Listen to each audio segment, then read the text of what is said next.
No, Chair, there are not. Thank you. Seeing none, at this time, the public is welcome to address the Planning Commission on items of interest to the public that are not listed on the agenda. Comments to the Commission are limited to 5 minutes or 2.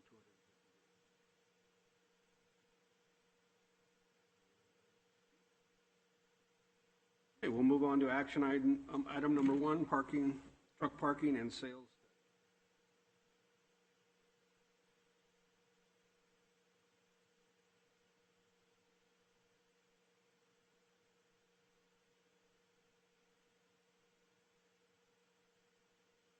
Of Planning for the Community Development Department.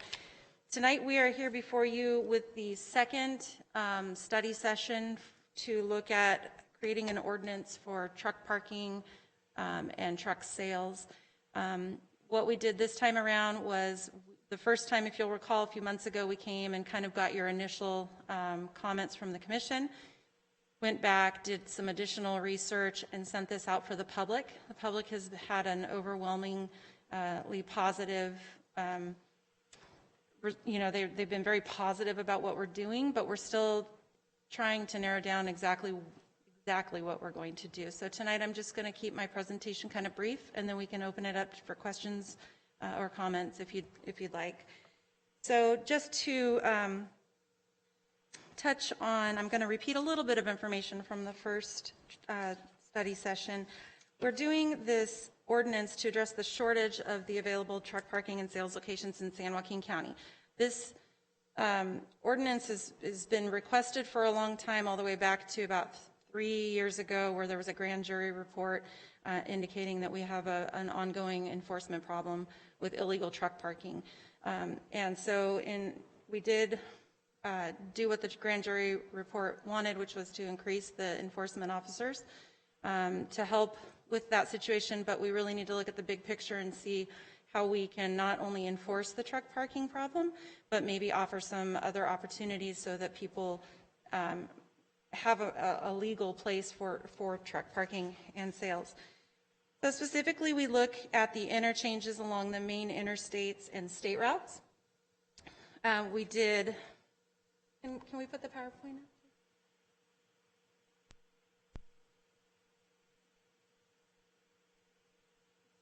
So we basically, So basically, we looked, the first truck parking study session looked at I-5, 99, I-205, and I-580. We looked at existing interchanges. And then we put together the information that went out to the public this time around, and I've had a number of people request that we look at potentially additional locations for State Route 12, 132, and State Route 33. So we are still in the process of looking at that, and I would be curious to kind of hear the Commission's comments or thoughts on looking at those locations as well. Currently, truck parking and sales is only permitted in a couple of the different types of zones in the county. Mostly of commercial zones only allow for truck sales. None of the other truck-related businesses are allowed in the commercial zones. Most of the industrial zones do allow truck parking, and then the airport zone. So we're looking at creating a new zone that would permit truck sales and services, parking and sales in this zone called an AI zone, so agricultural industrial zone. We're looking to create streamlined development regulations that would apply to ministerial permits, and some of the things that we have to still figure out are what is that threshold for a certain size where it may require a discretionary permit versus just ministerial, keeping in mind that ministerial does not require environmental review, notification of the public, discretionary does. So we're still looking at that as far as what is the right sized business to kick it into a discretionary application? That's one of the things we'd like to discuss. The other thing is, out in the agricultural zone, because we are looking at existing agricultural pieces that are no longer really good and viable for ag production, they are often next to other people who live out in the ag zone with residences. So we're still looking at what is the right setback for you to be, how far should you be from an existing residence, and should you maybe just require a discretionary permit if you are within a certain number of feet of a residence. The last thing that we still need to figure out is, we did expand it from the last study session where we said basically we were only looking at parcels along county frontage roads. We are now looking at the potential of even being located on city roads and or state highways, and if they are on those, we would likely require a discretionary land use permit because we don't have control over the encroachment permit, which is required to get access off of those roads. One of the things that has been really interesting, and I think a really good, important thing that has come out of this study session, is that we've realized that the general commercial zone, which is the most intensive type of commercial zone, currently only allows for truck sales. I don't know the history on this. I don't know why we are not allowed to do parking, but you can do sales. So I don't have an answer to that. However, staff, I've met with Public Works and the Environmental Health Department, and we are looking at potentially opening up the CG zone as well if it's within a certain locational criteria similar to the new AI zone, meaning that it's close to the interchanges as well. Most CG properties, if they're already designated CG, do not have all the other concerns with prime farmland or Williamson Act, so it really boils down to kind of locational criteria. Environmental health was felt strongly that we still continue to require a discretionary permit for the CG zone, but if we do open up these different truck type uses on the CG zone, it would provide an additional 30 to 40 parcels as an option. We get a lot of requests to do truck parking, particularly down in the French Camp area, but because the zoning of CG does not allow for truck parking, we have to routinely tell people that's not a permitted use. So the next question is often, well, can I change the zoning? And we have very specific general plan policies that in an urban community, you have to be able to get public services to change, meaning public water, public sewer, public storm drainage. You have to get that in order to change the zoning, which they also don't, those property owners don't have access to. The majority of those services are provided through, like the city of Stockton, for instance, for the French Camp area, and maybe they do not have services that are reasonable. So it's put property owners in a little bit of a predicament in that area. So through this process, I think we are looking towards opening up some of the truck uses in the CG zone. So previously, we had excluded potential parcels for the AI zone. We did not want to look at properties under Williamson Act. We wanted to keep them out of the primary zone of the Delta. When we ran the numbers that you're in the packet today, we ran it and excluded primary zone of the Delta and secondary zone of the Delta. However, I think the next step we will be doing is trying to meet with the Delta Protection Commission as well as the Delta Stewardship Council to get some feedback from them regarding whether we want to open up the secondary zone of the Delta, because that's a big chunk of the western part of the county. So that's the plan, is to reach out to them after this truck study session. We did increase, at the recommendation of the commission from the last meeting, we did increase it, the radius from the interchange to half a mile. Previously it was 1,500 feet. The half mile seems to be a reasonable radius for identifying potential locations while not impacting maybe existing neighborhoods that are typically a little bit farther out from the interchange than that. So some of the things that we still are going to consider are, for purposes of data, we ran just existing AG 40, General Agriculture 40-acre minimum parcel zoning. We are still going to look again at the AU 20 zone, which is kind of that holding zone for future urban types of development. And the reason we're going to re-look at that is because just this week ran some data to figure out maybe there are some areas that have an AU 20 zone with an underlying general plan for, say, commercial freeway service or even residential, that it likely will never develop. It will never have access, in my lifetime probably even, access to public services. So if we think it's going to be a better use of that land, we want to consider changing it to an AI zone. And of course, property owners have every opportunity to take themselves out of the zone reclassification as well, if someone feels like they would rather stay in an AU 20 zone. Yeah, the other things that we are still kind of throwing around, and the reason I have Megan Aguirre here, she's our senior planner, is about the prime farmland issue. So when we ran the data, we used the top 4 classifications of prime farmland to exclude a parcel. However, we are kind of re-looking at those classifications to see if we should really be looking at, say, farmland of local importance, because what we're finding is a lot of those parcels are not being farmed because they're not really good soil. So that will take a little bit more digging of staff too, and we anticipate having, when we bring forward a draft to you, a decision made on what kind of prime farmland would be excluded versus included. I said I was going to keep this short, and I'm not keeping it short, so I apologize. I will try to speed this up for you guys. So this is just some data. When we ran the new locational criteria for the general ag zone, we ended up with 41 parcels between 1 and 5 acres, and then added 6 more from 5 to 10 acres, and then we went all the way up to 20 acres, and it only added 4 additional parcels.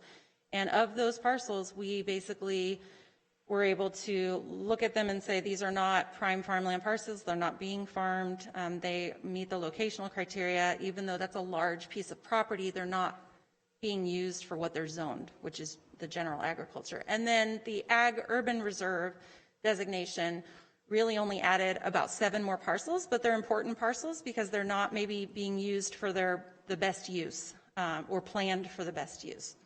So again, we use the half-a-mile interchange. So basically, we want to get feedback tonight. We've been collecting information from the public. Some of the information I've received has given me some good ideas on maybe expanding what we're looking at. I've also been given some specific parcels people want to look at for a potential change. So that will be part of the next process. We need to draft a development title text amendment to add the AI zone. We would need to draft a general plan text amendment as well to include the AI zone with policies in the general plan. We will need to develop development standards for truck parking and sales. And we will need to identify proposed parcels for reclassification to AI, which, like I said, if someone wants to opt out of being considered one of those, that's definitely something we would honor. We would need to complete the environmental review and then schedule a hearing for the Planning Commission, ultimately take your recommendation to the Board of Supervisors. So there's still a lot of work to be done. But I will say that I do feel like we are making progress. We are slowly narrowing it down from a policy standpoint where this would be a good fit, and then also including the general commercial, potential location for general commercial as well. So I really think that if you combine all of these locations, you end up with about 80 to 90 parcels in the county where we would increase the opportunity for truck parking. So I think that that's kind of within our target of what we felt was reasonable. And that basically concludes my presentation. I'd be happy to answer any questions you may have. Jennifer, thank you for your presentation. How do you determine prime farm ground, marginal farm? How's that determined? I'm glad you asked that, and I'm also glad that I brought Megan, because I'm going to turn that question over to Megan. Hi. So the state actually has a farmland mapping program. So they map these soils of the different areas of the state, and they provide these designations. So there's actually 4. So there's prime with the big P and prime with the small p. So when you talk about prime with the big P, that's a specific category that the highest valued farmland is categorized as. And then when you have prime with the small p, that's actually 4 different designations, including that prime with the big P. So you have prime, you have statewide, you have unique, and you have the local importance. So the local importance that Jennifer mentioned earlier is that lowest level of still considered, semi-valuable farmland, but it's not the really high level P. So you kind of see it on our maps in shades of green, and then local is actually a different shade. It's like a yellow, because the dark green really tells you that's good soil. And it's based on things like ability to grow crops, irrigation, available irrigation, things like that. Mm-hmm. Yeah, so sometimes you'll even see land that's in an agricultural area that's zoned agriculturally that's not any of those categories because there's no irrigation, and about the only thing you can do is maybe graze animals on it. By farm. Mm-hmm. Yeah, thank you for the update. The other side of this is when we do make parking more accessible, provide opportunity. The other side is the enforcement, make sure that we are getting kind of the just random park trucks off the road as well. I think that's kind of the other side of the coin to keep in mind. Once we do provide a lot of opportunity to develop these things, that we do the other part for the community, and that's get a lot of these illegally truck parks. Because I think we've been pretty light on them so far for the most part because they don't have anywhere to go, if I'm correct. But that's the other side of this. We see this through. But this was really great. Thank you.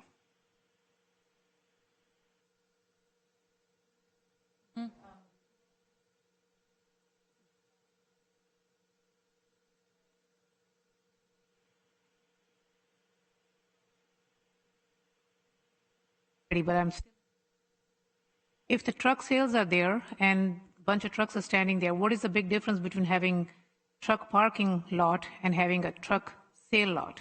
Like, what is really the justification or the logic behind it?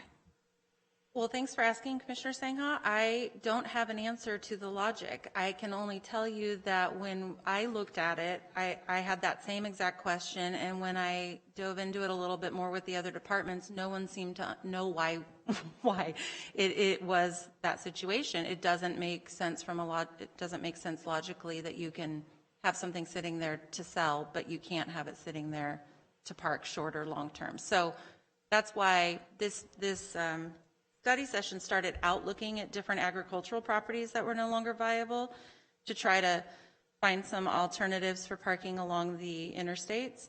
But it kind of ended up being a bigger project and a good project because it would, the public provided information that said, hey, we've got all these parcels that we would love to do truck parking.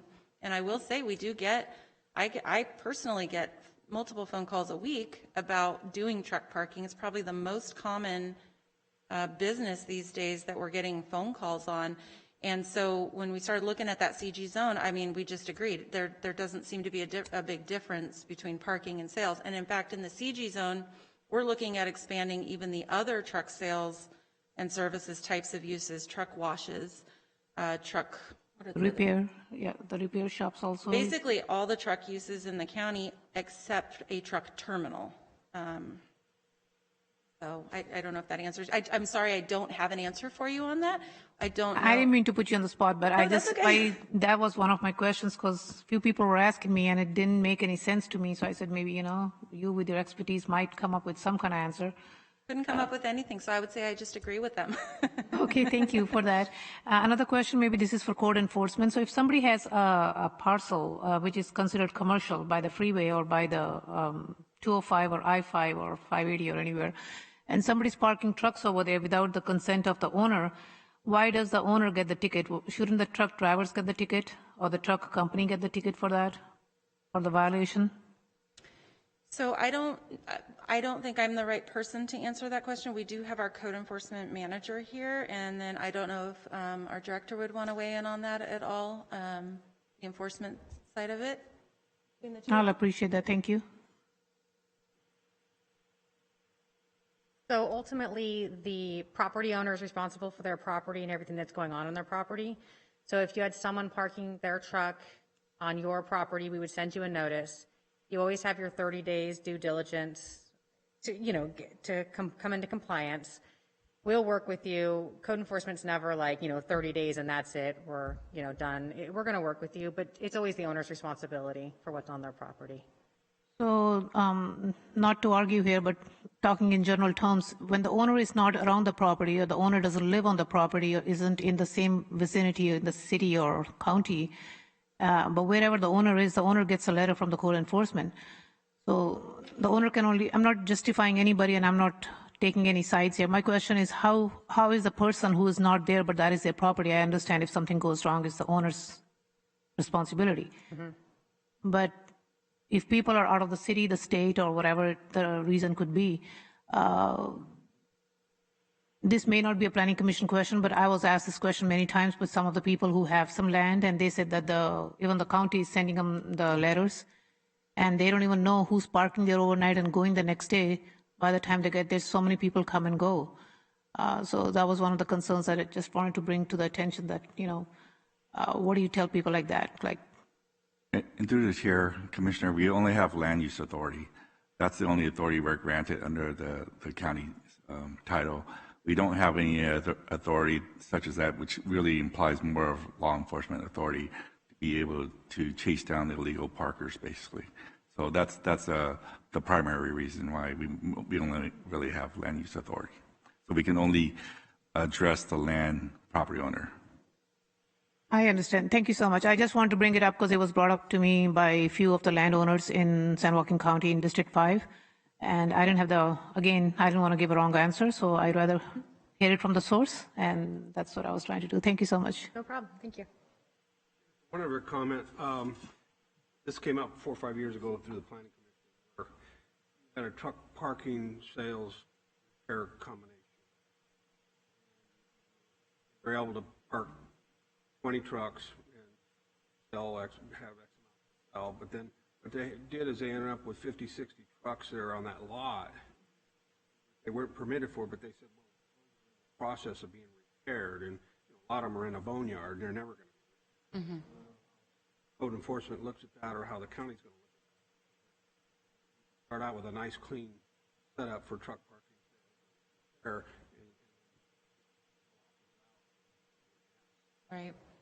Right, that is a concern. So what we were envisioning, if we do the new zoning, and when we talk about discretionary versus ministerial, just because it's ministerial doesn't mean there won't be a sort of land use permit. It just takes away some of the other burden of the environmental review and the notification of neighbors. So there still will be a land use permit for us to reference when we're trying to determine if someone has exceeded their land use permit. And then alternatively, if we've got a discretionary land use application, which most people are familiar with, like a site approval or a use permit or something, then we can use that as well. So it would become an enforcement case if they were parking outside of the scope of their approved land use permit. Yeah, the commercial general aspect that you were talking about kind of seems like a no-brainer because it solves it's meeting the demand in the interchanges what we're trying to do. I remember talking to Director Kwan about that. We want to be kind of as close to the interchange as possible. I don't want us to just keep going farther and farther out when we don't know how much truck parking we actually need. There's not a number. And by nature, supply and demand, those will be built out first because the land, I assume, would be cheaper because it's farther from freeway. Next thing you know, we got bare ground and then we got truck parking, and that's kind of not the intended purpose as I saw it. I think located as close as possible to the interchange while meeting demand kind of makes a little more sense than just, of course, every landowner, you're eventually going to reach property out in Delta where I own, I mean, if we just keep going farther and farther out, but we should come up with a good solid limit and not keep expanding, see if that meets demand. If it doesn't, we can go back to it. But since we don't really know what the demand is, I don't think we should just, every person that calls, just keep, hey, we don't want to just keep going out and out. We want to fill in these spaces properly where it also looks good versus just big swaths of land and we just keep going out, and because the stuff farther away will get built first, most likely, and then if not by an owner user, and then next thing you know, we got big gaps when we could just be building where it was intended. That makes sense. Let me follow up a little bit on that. I think you said you identified a certain amount of parcels within the areas that we've been discussing. So I have property. This is after you've done your wonderful job, gotten everything assessed and recommended to the Board of Soups. I want to get on the list to get my property so I can do my truck sales or my parking. How's that process work?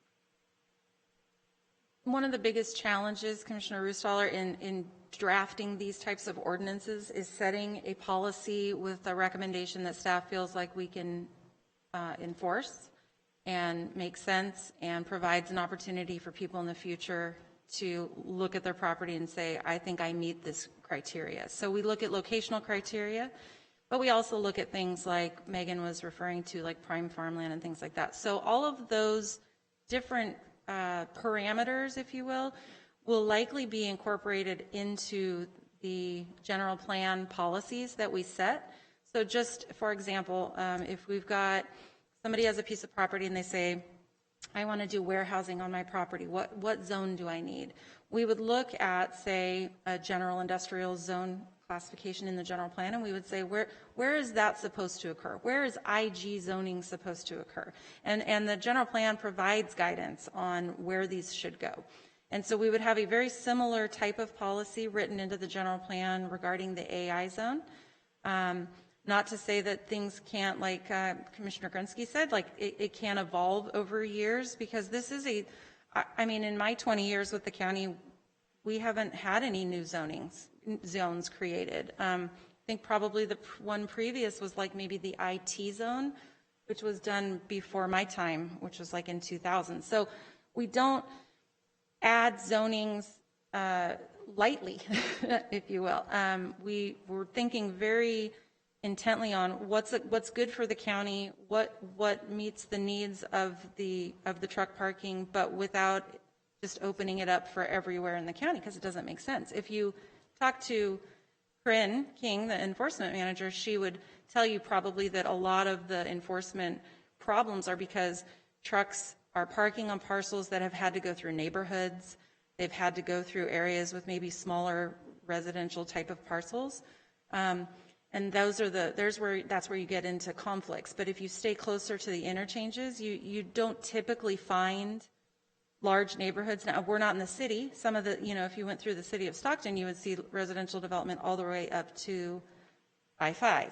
But in the county, we don't have quite the type of urban residential development, and most of that development is farther away from the interchanges. So I don't know if that answers your question, but the idea would be for flexibility in the future. If somebody says, hey, I didn't get included in this to begin with, Right. Would this be a good location? We would look at our policy. Sure. Okay.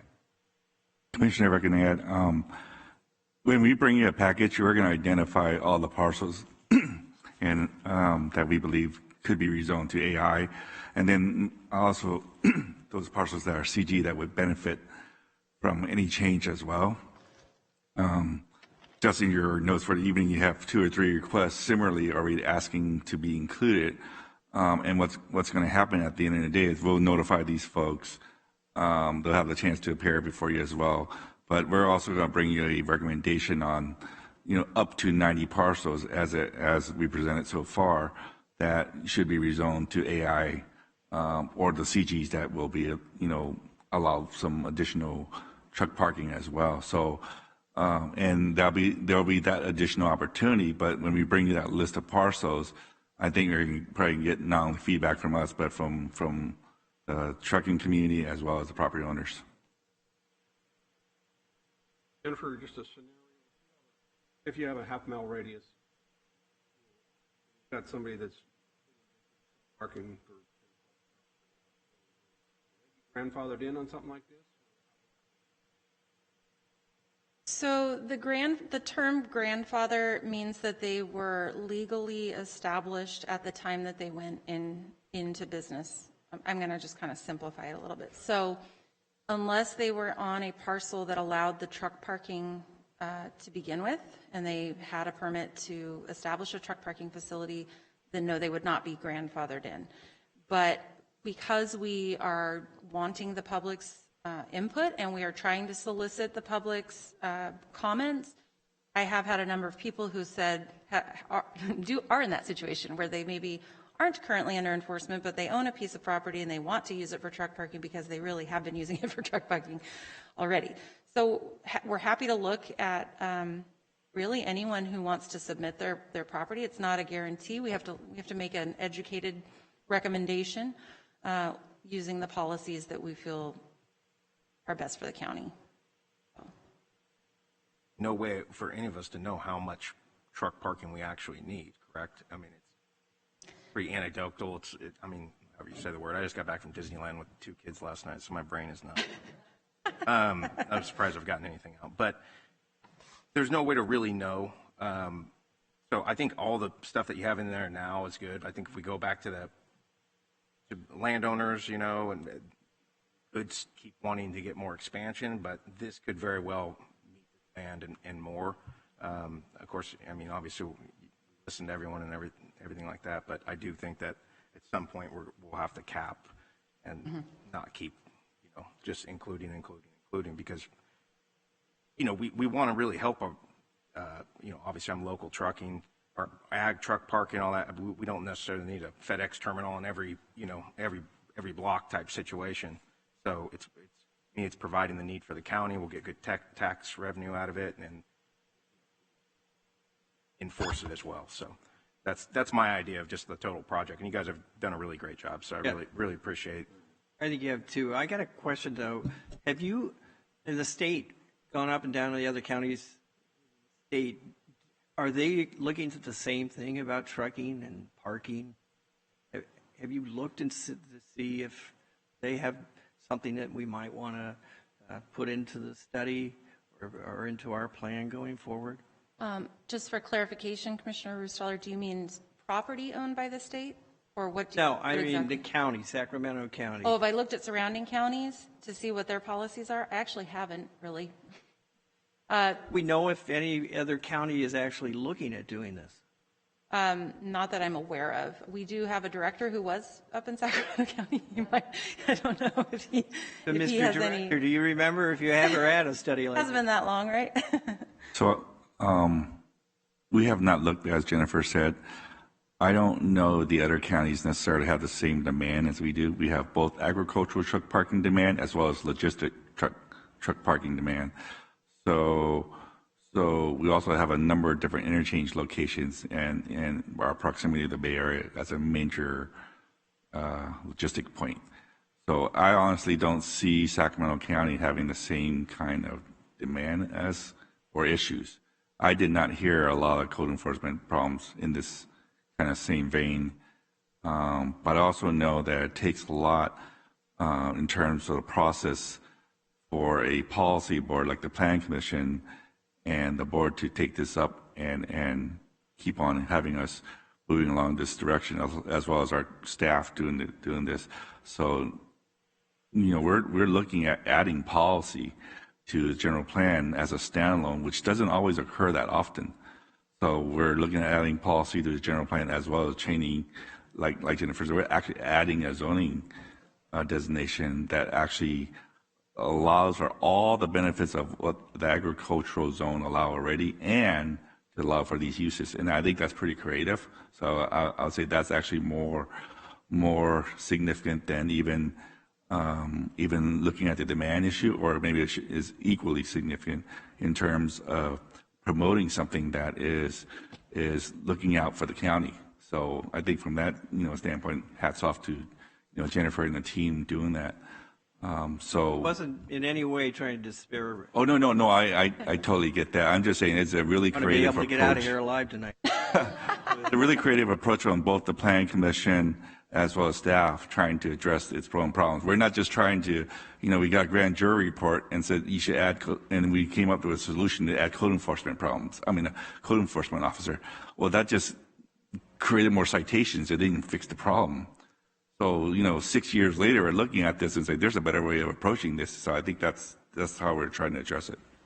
It plays to the county strengths of a logistic powerhouse as far as, we have the inland port here as well. We got the agriculture, we got the BNSF and the UP, the only place on the West Coast really where they cross.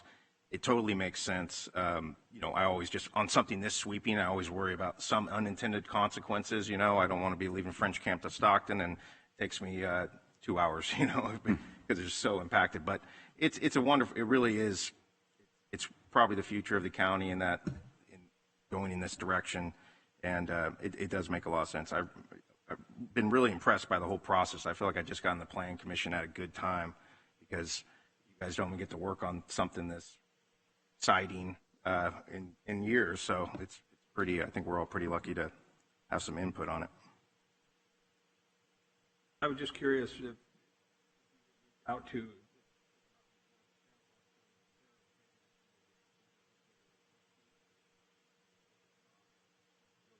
warehousing as much as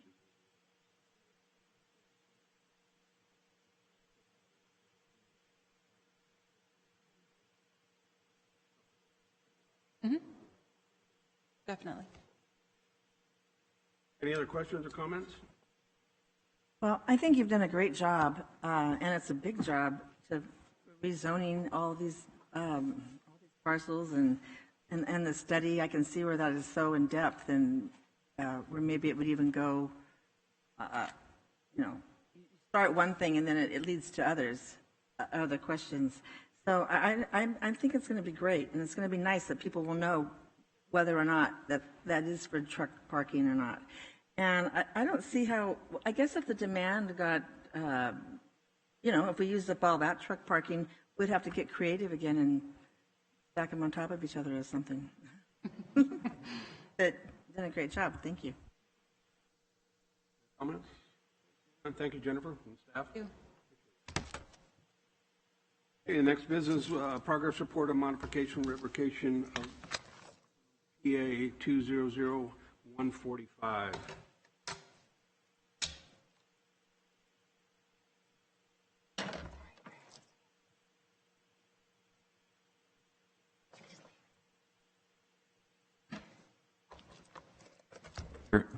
I apologize, I forgot to ask, were you going to take any public comments on that item? On the truck parking study session? If there's some out there, I'm sorry. If there's some out there, we'd be glad to. Yes, we do have some Okay. on Microsoft Teams. So this is the moment for, if you're on Microsoft Teams and you wish to speak on the truck parking and sales study session number 2, please unmute yourself. If you're on phone, that would be *6 to unmute.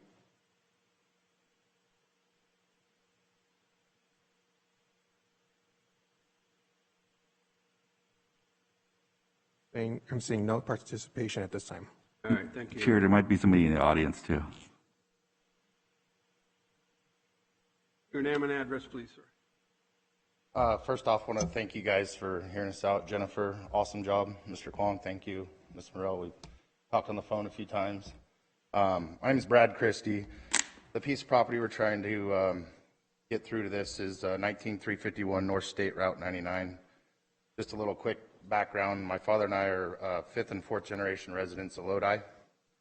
We've owned and operated Woodbridge Truck and Equipment since 1982. The new stated location is about a quarter mile north from the prior property where our business operated for the last 37 years.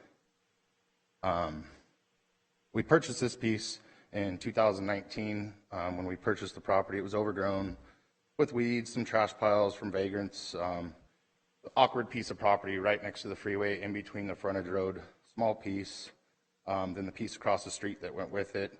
It's just an awkward shape. Never been farmed since we know of for the last 50 years. We're right in the middle of a pretty big trucking hub. I think it'd be a perfect place for us to continue our business. But obviously with it being ag, we do need a change in the ordinance to obtain a use permit required by the county. In the short time that we've been to the new piece, we've continued to collect tax revenue for CDTFA, and I can continue to make that number grow if we can get this through with permission from the county. I'd keep this short and sweet for you guys, but in closing, I mean, I understand the need for ag zones.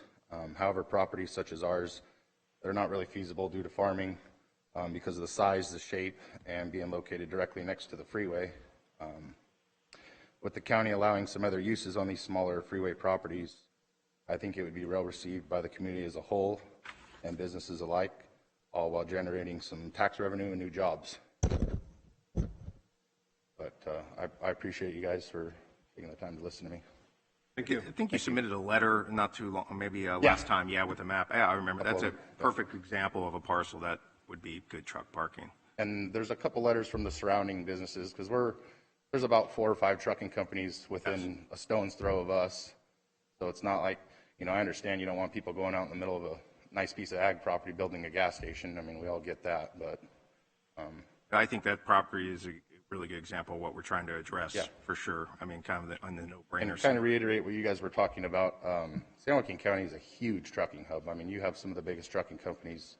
I mean, you got Cherokee, TNT, all the way to Tiger Lines to Vaz. I mean, they're just all customers we deal with. And I mean, probably trucks in the thousands. I don't know if you can check to see how many trucks are registered in San Joaquin County, but I bet it'd be a pretty staggering number compared to Sacramento or Stanislaus. But thank you very much. Thank you. Any other comments? Not, we'll move on to item number 2.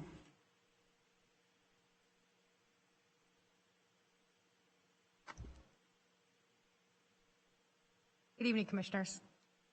I'm here tonight to provide a status update on the revocation modification project for the hotel located at 4219 East Waterloo Road in Stockton. This project was heard at the November 19th, 2020 Planning Commission meeting, and at that meeting, additional conditions were added to the conditions of approval. San Joaquin County Environmental Health Department, Code Enforcement, and the Sheriff's Department, along with the Waterloo-Murata Fire District, conducted a group inspection on April 27th, 2021. During the inspection, the Waterloo-Murata Fire District noted a violation, which was corrected during the inspection, and the Environmental Health Department noted that all violations had been corrected. All of the Sheriff's Department's conditions have been fulfilled with the exception of Condition of Approval 1D6A, which requires all external doors to the hotel's 4 roomed wings be locked and require a room key for access. The property owners informed us that there's been some difficulty with the installation of the locks due to the age of the building, but are hoping to have the installation completed by the end of this month. On May 4th, the county agencies met with the department owners and their attorneys to discuss the status of the property. The Sheriff's Department is recommending that the requirement of 2 security guards remain in place, as it has been effective in keeping the calls for service to a minimum, and this is consistent with the modified conditions, so no further action would be required. If CDD or any of the other departments see it necessary, this project will be brought back to the Planning Commission. However, at this time, property owners have continued to work to bring the property into compliance.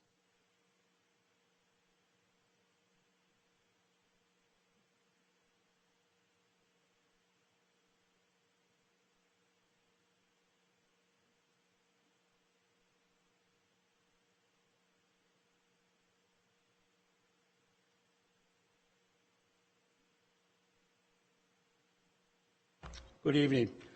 I'm the abatement coordinator for the Sheriff's Office and work very closely with this enterprise.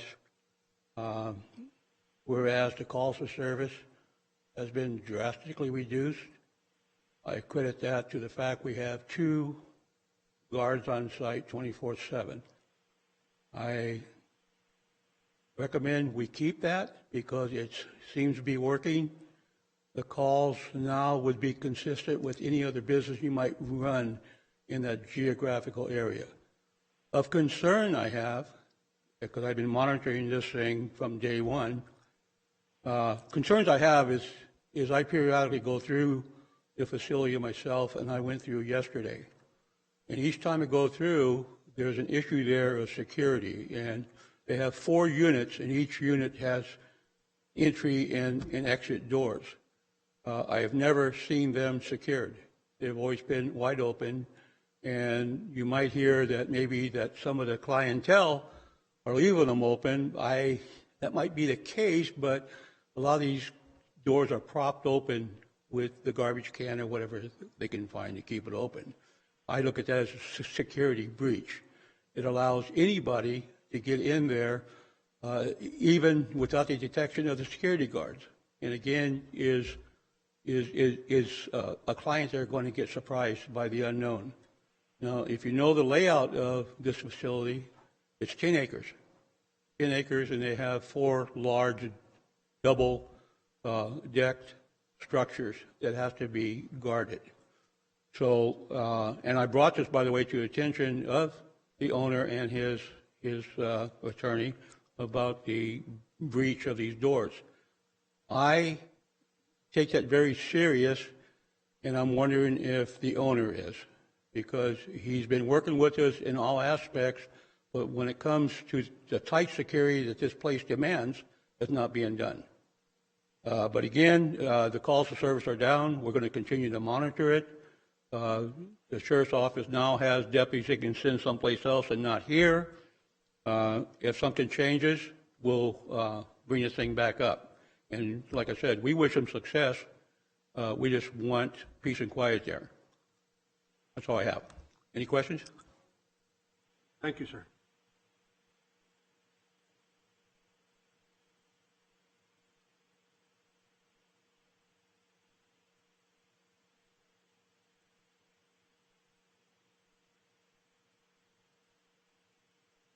Thank you, Chair Hamilton, members of the Planning Commission. Brett Jolly, counsel on behalf of the property owner and operator. I think the overall message conveyed by Ms. King is very positive, and my clients have worked as hard as they can to get these conditions implemented. The outstanding issue does have to do with the doors and installing the door locks, and as Ms. King explained in her report, there has been some delay in getting that completed, but they are anticipating that to be completed in the next few weeks. They've just had issues with contractors and getting contractors lined up, getting contractors to show up once they are lined up, things that many people are experiencing right now in this economic climate. With respect to the issue Mr. Hughes just brought up with the doors being propped open, Ms. King brought that to our attention this morning. I talked to my client and explained that was a major concern of Mr. Hughes. And the client and I came up with the idea that while these doors may be getting propped open by clientele, by patrons of the hotel. We are going to implement a program where the security that's patrolling needs to understand those doors need to be closed. They need to keep a watch out for doors that are propped open and make sure those are closed as they patrol the site. So hopefully that will address the issue in the short term. When the doors are actually, the new door lock system is actually installed, that is my understanding, that will actually have a mechanical or an automatic closing system on it. So that should hopefully have any doors being propped open a thing of the past. So we appreciate the opportunity that the commission gave us to work to bring this facility into compliance and be appropriate for this time. And I think that we have proven that we're able to do that and will continue to do so. So thank you. Question. See, there's a new name for the facility. Was the Days Inn franchise revoked or the change? Unfortunately, it was revoked in response to some of the complaints that were received from the county to the Days Inn corporate franchise, as well as a lawsuit that was filed by the county against, by the DA's office against the facility. So unfortunately, they did lose that franchise, and that, of course, is cut into some of their business and their ability to make revenue, but they're still putting forth substantial capital to complete the conditions and improvements with the goal of getting a new franchise in place at some point. Right now, it's established as a Stockton Inn. Correct. That's correct. All right, thank you. Any other comments? Okay, thank you. Director's report, schedule of future meetings. Thank you, Chair. We had to shift some items, so we're not going to have a June 17th meeting anymore. And with our informal polling of the commission last time on whether we should have the beginning of July meeting, which was, I think, basically no. So we're not going to have a meeting until July 15th, at which time we will be bringing back 3 items. A county-initiated item for rezoning a swath of land out in the southeast area, a animal raising facility that includes animal raising facilities, and changing the zoning back to allow for some of the legal non-conforming uses that they have out near Marfagoa. And then we're going to, as currently scheduled, also bring in you an update on our development title progress that we've been working on during the last 8 to 10 months. So that's currently scheduled again for July 15th, and that's all I have. Thank you. You also have 2000-119 facility. Correct? Am I reading that right? Which one is it, Jennifer? This is on your handout for. I must be missing it. Can you go over it, Jennifer? Yes, sure. Chair Hamilton, it is a site approval for a 10-dog kennel, and there's neighborhood opposition, so the planner chose to elevate it to the commission. Yeah, Colony Road, I take it. Uptown.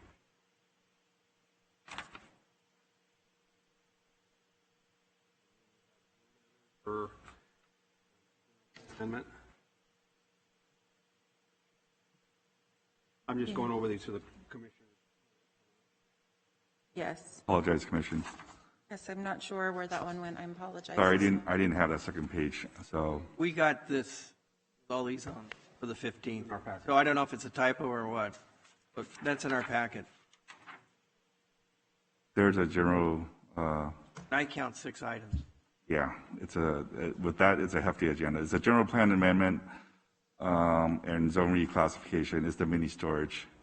And then there's a couple of time extensions before you as well for Mountain House. So between first and second pages, 1, 2, 3, 4, 5, 6 items for July 15th. Thank you. Thank you. Any comments from the Planning Commission? Seeing none, we're adjourned. Thank you.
you.